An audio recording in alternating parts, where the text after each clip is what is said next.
Probably thinking, why am I watching this video? Let me tell you, I have a crazy story.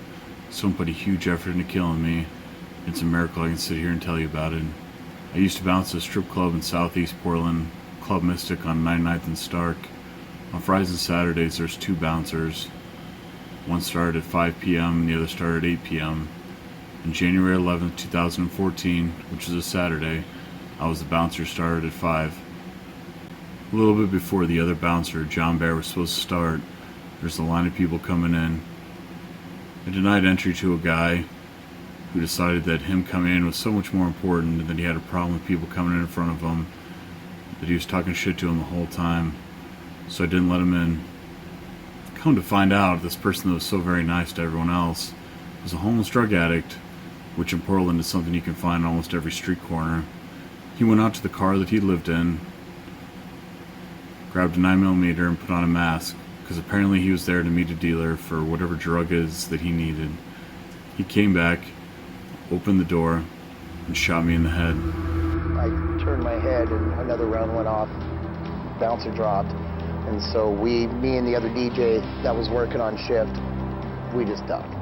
We all call him Bear. A witness account you'll see only on K2 about the sudden gun violence at a strip club near Mall 205. We're learning more about each person shot and the man who fired back at that gunman. Good evening to you. I'm Anna Canzano. Since we first brought you this story as breaking news last night at 11, K2's Erica Knocklin talked with an employee at the Mystic Gentlemen's Club. Erica, what is he telling you about what happened? He says he heard those shots, that they sounded like firecrackers, as he feared for his life and ducked down. In the end, 4 people were shot. That employee tells me they include a bouncer who is now in critical condition, a waitress and a customer who were grazed by bullets but are doing okay now, and finally the gunman himself. DJ Ian Boynton and his band were planning a concert to celebrate 4 years since the opening of Mystic Gentlemen's Club, but those plans are changing. You saw him go down. Yeah. Instead, they'll plan a benefit concert for a friend and co-worker who he says has been working at Mystic since it opened and is now fighting for his life. He's a good dude. He's kind of reserved at times, but when you know him, and he's there for you 100%, and he's one of the good guys, without a doubt. That security guard shot Saturday night is 26 years old. His Facebook page shows he's a big guy, a weightlifter, and someone who recognizes the risks of his job. The day before the shooting, he shared this online. Asking how my day at work went is like asking how a drive-by shooting went. I'm just lucky I got out alive. You got alcohol involved, you got aggression involved, you're going to throw some people out, you're going to make somebody mad. Boynton says it was another bouncer, one who started working here within the last couple months, who shot back at the suspect just outside the door. Was that his own gun that he carried? I'm going to assume that. I know that he's a military vet, does have a concealed weapons permit, and he took matters into his own hands to save everybody else. He fired 2 other shots, which ricocheted, hitting one person in the arm and one person in the leg. He went out into the parking lot, and John Bear, the other bouncer, was a little early for his shift. Had an Oregon concealed carry license and a .45 caliber pistol. He shot the homeless drug addict twice in center mass with the .45 ACP. After the bullet hit me, I collapsed to the floor and was laying there spasming. Jackie Winston, the bartender I'd worked with for a little over 4 years, came over and put her arms around me, and I stopped spasming. She held me until the ambulance came and got me. I was taken to Emmanuel Hospital in Portland, and I was blessed. The medical crew that was working, I was blessed that Dr. Adler was the doctor on call. My mom, my dad, my sister, and my friends Bill and Becca Spain came to the hospital. They were taken into a side room and were told that I had been shot in the head and I had less than a 1% chance to live through it. Spoiler alert, I didn't die. I was very lucky that we live in a time where hospitals have all the equipment they can to monitor everything they can monitor. Every sensor and everything that they had was put on to monitor everything the body was going through, levels of different things. They were sending electrical signals through my brain, different frequencies. My brain was not reacting. The bullet, which is a 9mm, was a full metal jacket, not a hollow point, which is a blessing itself. If it had been a hollow point, the bullet would have separated, broken into small pieces, traveling through the brain. Since it was a full metal jacket, it stayed in a single piece. It traveled through my head, from the side here to the back, slightly on the right side back here, and it stopped, didn't come out. Dr. Adler made the decision that they needed to take the bullet out because they couldn't do an MRI scan. Plus there's a chance of lead poisoning from the bullet being in for too long. January 31st, they decided to take the bullet out. After they took the bullet out, I was able to go to an MRI scan and they could figure out where the damage was to the brain. Again, I was blessed. The bullet did not move in a straight line. The bullet moved in an arc through my head. So it had not hit a huge amount of my brain as it traveled just under the skull for a ways through. As I said, it had stopped in the back part of my right side of my head. Its chances of survival and other things had gone up. On February 11th, I was considered fully mentally cognitive or out of the coma. So 31 days I'd been chemically induced coma. It's kind of a blur, her memory coming out. I remember that I was laying in a bed, obviously, because that's how it is in a hospital. I was told by the nurse that it was February 11th. I was told it was an Emmanuel hospital and that I had been shot in the head. And there I was. My parents were in the room. I remember that. Other people could have been, but I don't remember. I do remember my parents being there. This time my brain was swollen. Part of my skull was gone because it had fractured. Pieces of the skull had to be removed from the brain. Also, they had to remove any dead brain tissue because if you leave all the dead tissue in the brain, it'll travel through the whole brain. And then it's a blur. I think it was every half hour, every hour, a nurse would come and make sure I was awake and tell me what day it was and what time it was, and I had to repeat it back to them. There's a tube in my stomach, which is where I was getting what they want to call food. Basically, it was liquid they injected in the tube, and you're very hungry, super hungry the whole time. Eventually got clear to be able to eat solid food again, or at least what they want to call solid. It really wasn't that solid when I first started eating. The nurse came in, and you get a bite of food, and then she told me after I swallowed the food I'd have to swallow 3 times before I get another bite. And here I am, laying strapped in a bed, very hungry, waiting for another bite of food, and I was not very nice to her, which is really kind of a terrible thing to do because she was putting a huge amount of time helping other people, which is a good career. Since everything had stabilized, my time at the hospital was coming to an end, and they were thinking about or trying to figure out a place for me to go for rehabilitation. There's a nice rehab center called Rio at Emmanuel Good Sam Medical Center.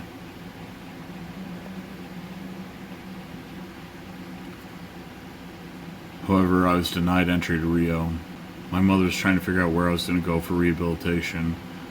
One of the doctors, whose name I do not remember, I'll have to say sorry to him because he was on the team that put the huge effort into making sure I lived through the whole thing. Asked my mother if I was going to Rio, and my mother told him no, that I had been denied entry. The doctor was very upset and walked away. The next day my mother got a call saying that I had been accepted to Rio, and that's where I was going. February 21st, so 10 days after I came out of the coma, was my first day at Rio. And I have to tell you that there were people that worked there, people that had to go through for different parts of the rehab that were very nice. And there's other people that worked there that I gotta say, it was kind of apparent they didn't want me there. But that's okay, because I wanted out. What I wanted in my life was to go back to the life I had had before all this happened. Since my brain was still swollen, I had these amazing thoughts that maybe I could just go back to the life I had before, just get back into shape, and I'll be able to go and bounce again, apparently, with part of my skull gone, because that's how smart I was. The thing I've been thinking about since I came out of the coma was I need to get back to the gym. I started lifting weights when I was 13 years old with a wrestling coach in junior high. In high school, I spent a ton of time partying. In my junior year, I buried a friend to overdosing on oxy, so I decided to become more serious about lifting again and competing in powerlifting. It became my life. The gym became my life. Getting up, going to the gym, making sure I get meals, making choices. The gym was the most important thing. I was being dedicated to doing that. Even working in the strip club industry, I would still get up and go to the gym, still get my meals and everything like that, because I said it was a top priority in my life, was competing, and the gym was a place I could go to deal with stress or anything like that. The gym was a place I could go and take care of it. That's all I wanted, was to get back into the gym. When I got shot, I was probably around 310, 315 pounds. And here I got to the rehab hospital. I was around 220 pounds, so I had lost nearly 100 pounds being in the coma. And I did not have the ability to even stand up. I was frustrated, but I was determined. I wanted to be out of this rehab place. I wanted to be out of this life that I was stuck with, because it's not the life that I wanted. I went from not being able to stand to being able to walk with a walker in 3 weeks. I put a ton of effort into it. We did a lot of different exercises physically for the physical rehabilitation. I walked on a treadmill that had a strap that took a lot of weight off, so you weren't moving your entire weight down the treadmill. You eventually getting the ability to move more and more and more. There's also a staircase that had 3 stairs. You had to walk up and walk down and walk up and walk down. Stairs that led nowhere, but they were going to lead to me being able to get out of this rehabilitation place. In 3 weeks, I had made enough of a recovery to be able to leave the rehabilitation place. However, I was not cleared by them in order to be able to go back to the gym, which is still a frustration, because that's what I wanted, was to get back to the gym. When I got done at Rio, I was not considered mentally able to take care of myself, because my brain was still too swollen to get the plastic piece put in my skull. My parents, who when I was in the coma had gone through the process of getting legal ability to control anything that was in my name, took the responsibility of taking care of me. I moved out of my parents' house when I was 19. Here I was, 26 years old, unable to take care of myself, and I had to move back in with my parents, which is all the fun you can have. Living in my parents' basement, 26 years old, with a swollen brain, unable to see, having to deal with loss, parts of my life. Again, having no understanding of exactly what it was. As I said, my brain is still swollen. As I come to find out, I had damage to the left side of my brain, and the part of your brain that's in charge to remember the name of things. The right side of your brain, the same part on the right side of your brain, is remembering details. Sit there and talk about anything. I remember I was doing mental rehab at Rio, and there'd be pictures they would show to me, and I'd have to tell them what the name of it was. It'd seriously be like a picture of a pig. I'd be sitting there staring at it, and I had no idea what it was called. It's not that I don't know what it was. I could sit there and describe it. You get bacon from it, it's on a farm, all that. I could describe exactly what it was. As I said, that's what the part of your right side of the brain is in charge of. The same part on the left side is the name of it. As it was explained to me, it's not the names are completely gone. It's as if the filing cabinet that was filled with all the names got tipped over and all the cards just got spread out. So I was going to have to take time to try and put all the cards back in where they're supposed to go. However, I can be having a conversation and remembering the name of whatever it is we're talking about, and then all of a sudden not be able to remember it. It's one of the things that I've had to spend time getting used to, a problem that's not going to go away. When I got out of Rio, I got a letter from the DMV saying I had to go turn in my driver's license, because when I was in this coma, I had things similar to seizures. Things similar to a seizure, or seizure is one of the things that can lead to you losing your driver's license. So that's why the DMV wanted my driver's license back. So again, a summary in my life of where I was at this point. I was shrunk down, unable to do what I had a passion for by going to the gym. Couldn't do my job anymore. I had part of my skull missing. As I said, I was blind, or my eyes were not working correctly, as I'll get to. Living in my parents' basement, unable to communicate because I'm struggling to remember words, and I have to go turn my driver's license, so I have to rely on my parents for a ride anywhere. It was very frustrating. I went from being respected in Portland by people in what I would say the underworld of the city, bouncing at a strip club, to now here I am stuck in my parents' basement. And the start of depression is what it was. Inability to communicate with other people because I can't remember words. I did have someone that I could talk to, Bill Spain, the man who I started bouncing with, who's the one who taught me how to do the job. He had been a roommate of mine at one time and spent a lot of time helping me figure things out in life. So I could talk to him, which is very nice, helped me get over the depression, and having someone that I could communicate with, even if it took me a little while to be able to remember words to do it. it was a blessing right there. As I said, my eyes took damage. I was having trouble seeing. Everything was a big blur. So there's a well-known doctor named Dr. Wojciechowski, who's actually known throughout the world because of all of his qualifications, the talent he has for dealing with eye problems. His office is not that far away from my parents' house. Would accept SAFE, which is workers' comp, since it was a work injury. Workers' comp was actually paying for everything, which is also another part of the blessing. So I went to go see Dr. Wojciechowski. A lot of tests on my eyes to figure it out and find out that my eyes are not moving together. My left eye is moving out left and my right eye is moving out right, so the eyes are not moving together like they're supposed to. So I got signed up to do eye rehab there, and here I was. I had gone to Rio, and as I said, spent 3 weeks working very hard to get through rehab. And I'm thinking to myself, I'm done with this. Like, I really don't want to have to do this again, thinking that it's going to be a headache. Man, was I wrong. When I went and did eye rehab there, it was amazing how just small little easy exercises got the eyes to work together, got the eyes back to where they would start moving together again, able to actually start seeing clearly. I had to get glasses with corrective prisms in it because my eyes are not focused straight. Tendons in my left eye had been ruptured, disconnected, however you want to look at it. And so that's why the eyes are not moving together correctly, because they'd taken damage. So I said at the time with Dr. W, is what I'm saying now, such a long last name, and his rehabilitation center he has at his doctor's office was amazing.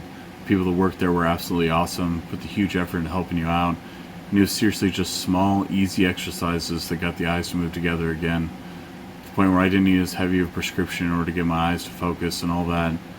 So it was a blessing that he would accept workers' comp and that I was able to go and take the time to meet up with him and his staff at the rehabilitation clinic that he has. I was sitting in my parents' basement. As I said before, I'd lost hearing in my left ear, so my left ear rings. It's never going to stop ringing. Damage to the ear, 90-something% hearing loss. Anyway, I was sitting in my parents' basement, and all of a sudden my right ear started ringing super loud. I was sitting there getting very confused, having a hard time, like just trying to say something. I couldn't even speak, and then I passed out. I woke up in a hospital and was told that I had a seizure, which my understanding of what a seizure is, how it's explained to me, is that your brain sends electrical signals back and forth at different frequencies. And what a seizure is, your brain starts sending the same electrical signal, the same frequency all across your brain. There are different types of seizures, so I don't really understand how to explain it in more detail than that, but that's how it was explained to me. So I went to go see a neurologist who gave me a prescription of Keppra, which is a seizure medication that has the lowest amount of side effects. Put me on a very low dosage of it. September 27th, 2014, a day before my 27th birthday, I had 2 seizures and woke up in a hospital on my birthday with pneumonia from it, finding out that Keppra is affected by body size, so I should have been automatically put on the maximum dosage of it, which is very frustrating, incredibly frustrating to find out that a doctor did not do their job properly and already knew or should have known they put me on the large dosage or the maximum dosage of it. So I changed to a new neurologist, Dr. Lupu, who did a very good job every time I go to see him. He put me on another medication called Lamictal. January 12th, 2015 was the last time I had a seizure because I had been dehydrated is what it was. So I found out from Dr. Lupu all the choices I have to make in order to keep the chances of seizure down. You have to stay hydrated. You can't go into a hot tub. You can't drink alcohol because alcohol itself ups your chances of a seizure, but then so does dehydration, so drinking will hit you in 2 ways to help the chances of a seizure. So there's choices that I had to make in order to keep my chances down, but I haven't had a seizure since January 12th, 2015. A little while after I got out of Rio, the swelling in my brain had gone down enough that I was able to go get the plastic piece put into my skull to cover up the big gap that was there. It was kind of noticeable, a little noticeable, since a huge no skull gap in your head. Now that it was completely open, the skin was still there. So I went and had to have a scan done of the head to figure out the shape that they're going to have to make the piece and everything like that. And I go and see Dr. Adler, and Dr. Adler says they're guessing it's going to be about a 75% coverage of the hole. which is usually how it goes when they put the plastic pieces in. So I go and have the surgery and come out. The whole left side of my head is swollen, eyes swollen shut. I get told by Dr. Adler that the piece they had made was perfect. It fit perfectly into my head. It'd be 100% coverage of the brain, which is another blessing. This whole journey, it's another blessing. My parents had a chocolate lab named Rocky. We got Rocky in my junior year of high school. He's a very good dog. Which just sounds stupid when I said it, but he was an absolutely amazing dog. And Rocky cared a ton about me. When I came out of the rehabilitation hospitals, living at the parents' house, Rocky was very interested in how I was doing. No matter where I was at, Rocky would follow me there. Even if I was just sitting in a chair and not doing anything, Rocky would be laying down next to me. If I got up and went anywhere, he just followed me there. He cared so much about helping me out. And it was comforting, so comforting, unbelievably helpful, dealing with the swollen brain and everything like that. As I'll get to, depression was a problem too. And the thing is with Rocky's, I didn't have to explain anything to him, not being able to remember words, anything like that. Rocky didn't care. He was just so happy to be with me, spend time with me and be near me no matter what, and making sure I was okay. He cared a lot about taking care of me and everything like that. Fortunately, a couple months ago, Rocky was just a little shy of turning 14. We had to put him to sleep. It was sad. He was a very good dog, the best dog you could possibly think of. He cared more about other people than he cared about himself. He truly was an amazingly great dog. I know he's not going to see this video, even if he's still alive, he wouldn't see it, but I just got to say that he helped so much in ways that I don't know if I'd ever be able to explain or get people to understand how much Rocky helped me mentally and emotionally deal with everything I was going through. When I went to see Dr. Adler a little bit after I came out of the rehab center to check and see how swollen my brain was, to figure out when it was going to be time to get the plastic piece put in my skull, he's the one who cleared me to be able to go back to the gym even before I had the plastic piece put in. He just said, be careful what you're doing. Just be careful what you're doing. And I was so unbelievably happy I was going to be able to get back to the gym, which is all I'd wanted this whole time, was to be able to go back to the gym and try and at least feel like the person I used to be, because that's not what I was feeling like. So I remember, since I couldn't drive, I still didn't have my driver's license. My father gave me a ride up to the gym, Nautilus Plus in Oregon City, which I started working out when I was 18, and it was like home. It was truly like home. So many good people there, so many good times, great workouts, everything like that. To me, it's the best gym that you can go to. Nautilus Plus in Oregon City is really a great gym. So I went back on the day that I was cleared. As I said, my dad gave me a ride. Here I am, just a fraction of what I was before. I'm able to walk without the walker, just very slowly, having to walk and everything like that. So I get down on the weight floor, and I lay down on a bench with a 30-pound dumbbell in each hand. I'm struggling with it. I mean struggling with 30 pounds in each hand. Here I'd been a competitor in both powerlifting and strongman. In October in 2014, so a little bit before the shooting, at the gym I deadlifted 675 pounds with the sumo stance. Just to get an understanding of the loss, and here I was with 30-pound dumbbells struggling to bench it, and that's where I was. But I know this. I've had injuries before. Torn bicep, separated hip, dislocated shoulder. I've had to come back from injuries before. Obviously nothing anywhere near as getting shot in the head. That's what I've had to come back from, but I knew that it was just going to take time and dedication and getting meals back to where they needed to be. That's all it was going to take. Because I've done it for years, and I knew that's what it was going to take. And it's been a journey. I was blessed that I have a lot of friends at the gym, and they were nothing but supportive of me. The owners of the gym, people that worked there, and like I said, friends who were regulars at the gym that I'd seen for so many years, were all nothing but supportive and complimentary when you're making gains and all that kind of thing. It was unbelievably great to have that kind of emotional support also, having to deal with the loss of everything. So I was very blessed that I was able to get back in the gym and do what I have a passion for. After a little while, I had to come to the realization that I'm not going to be able to do what I used to do. Things just don't feel the same. Deadlifting doesn't feel the same as it used to. Squatting doesn't feel the same as it used to. I just can't do it in a powerlifting style where I'm going to sit there and shoot for a heavy weight all the time. My body just couldn't handle it anymore. So I had to change it up and do it differently. Come with a different idea of what to do. Kind of do it more, I guess you could say, in a power building or bodybuilding type style. I don't know if I would say what I lift is heavyweight, but I'm sure some people would say it was, but it's always a matter of opinion. I'm just blessed that I can still get back to the gym and do it because it helps so much mentally and emotionally, on top of physically being able to recover from what I've been through. If you sat here and watched me ramble for this long, I just want to say thank you. I'm sure it's been nothing but an enjoyable video to watch. It's kind of a large build-up to get to the point, but here's the reason why I made it. Motivation. People to understand that terrible things can happen to you in your life, and you can find ways to get past it. I don't want to say that it's been fun the entire time. It hasn't been fun. None of it was fun, honestly. I shouldn't say none of it.